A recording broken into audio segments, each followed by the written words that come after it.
We're live. 2 minutes late. I apologize. Actually, Vinny apologizes. Not my fault. What do you mean it's not your fault?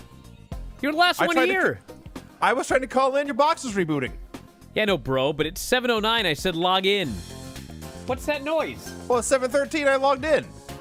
That's not 7:09. It is a crying shame I wasted all my hate on the anti-impact rant on Thursday night because this, frankly, I will be honest, this deserves more hatred.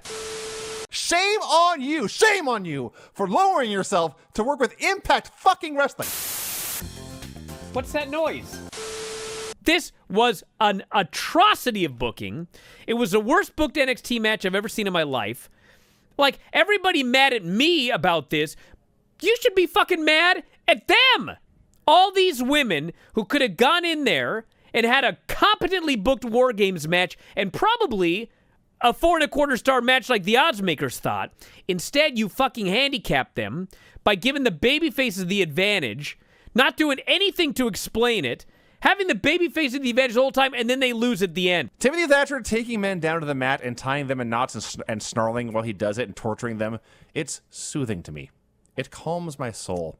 You're a weirdo. Right after this match, Sean Waltman says on Twitter, "Hell of a strap match. Not sure I've ever seen a better one." And then 2 minutes later, "I'm sure there are some better ones. I don't need y'all to list them for me." I tried to warn people about multiple scream killers, but nobody want to listen to me. Where are my apologies? As usual, silence. Austin Creed, who's a genius just in general, there's only one satisfying payoff, and that is that it leads to the debut of David Arquette in NXT. Great. Which makes total sense and would be so awesome. Everything that Pat McAfee does is completely logical. He's a smart man with a normal functioning brain who hasn't had it warped by WWE developmental. I bet if they had to have him watch the TV backstage, he'd look right at the screen. What's that noise? You can get us whatever you want, and in the moment, like a 1-year-old, we're going to be really happy, and we're going to love it. It'll be like a boob to us. And then, 30 minutes later, we're not going to remember it. Oh, I don't know. What is your favorite Christmas song of all time? I woke up this morning, and Rudolph the red-nosed reindeer stuck in my throat all day Stuck in long. your throat? Which Muppet is your favorite? What's the girl? Miss Piggy. Oh, yeah. That's her. Yes. Yes. I was a big fan of Kermit. I like Gonzo. Always Fozzie, Gonzo. of course. Yeah. Roll around, nose pull. Knee Nose bang on pull? the back. Yep, he pulled his nose. Outside ring. Grimes versus Loomis. They had the straps tied to their wrist. That was so stupid. Straps. Fine report. Undertaker plus Bam Bam, what is it? Bam Bam Bigelow.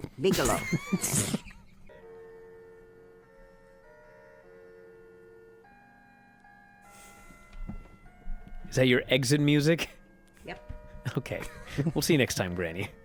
995,000 viewers on TNT last night. Largest audience for the show on a night with NXT competition since October 16, 2019. Wow, that's a long-ass time. Kyle calls Pete Peter, which is always funny for some reason. Because it's the word Peter. Yeah. All right. May as well call him Penis. Out comes Scarlett, looking quite lovely. Holy smoke-a-moles. Jiminy fucking Christmas. "If you ask me, Team Shotzi took care of business." What? How? In what way? You got the L, and the whole video is about how you and your team were torn to shreds. Well, that's the business, Vinny, and they took care of it. Thatcher got stitches in his ear. If I get a zit in my ear, I cry for days. And he stands, quite frankly, Vinny, like you. No posture. Yep. Weird-looking stance. And level or Ciampa's two back on the evolutionary scale. And then Thatcher goes, "I had nothing to do with it." And like as loud as he can. It's just like so loud. I'm like, this is fucking Vinny. No wonder you love this guy. Ember is able to escape the one-armed powerbomb one time, but Raquel gets it the second time, wins clean. I wrote, that was fucking awesome. Raquel is improving rapidly, maybe the most improved person to come through the Performance Center system. You know, for years, you've heard, oh, well, you know, all these smart marks love PWG, but this shit won't work on national television.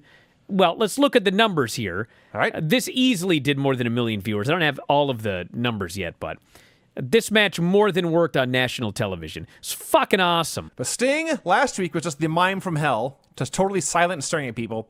Tonight he was the Stinger. And he demands a hug from Tony Schiavone, has him shout to the world, "It's Sting!" Again. It's great again. They don't humiliate Tony. They don't humiliate Sting.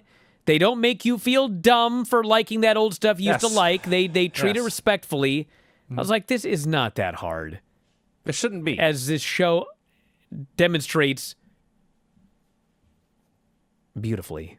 10 stops to get in a fight with Aaron Solo in the crowd. That was where I pretty much snapped. How much fucking stuff is going on in this show? And by the way, once I noticed it, then it was like, fuck, every fucking segment. Something's going on in every single solitary segment. This whole thing started when Jade Cargill showed up, and I guess was flirting with Cody, and Brandi cut the best promo of her career on Jade. Well, that one shining moment is over. Brandi is back to being completely unlikable and irritating. She's so pissed off, and she gets all bitchy at Tony for going to Shaq first, and I thought, aren't you the baby face? As I mentioned, she was unlikable and irritating. Sammy has given the ultimatum. Yes. One more time, and he will quit. So now we just sit here and we wait for whatever the one more time is. There is no doubt this man is a genius.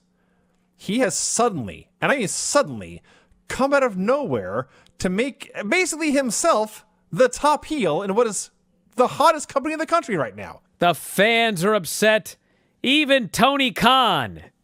And then he says, "Welcome to the wrestling business, kid." I fucking died. Because Tony Khan's gimmick as a money mark. This was a crash TV show, which... There was a lot going on. It's fine every now and then. I just am praying to the Lord above that they can dial it back a little bit. With that said, I like Dynamite better. Am I the only one? You're voting for Dynamite. NXT was way, way, way better than last week. The AEW was not as good as last week. There's stuff I liked on both shows. I think this goes in the category of don't overthink this. I enjoyed both shows. It is a tie.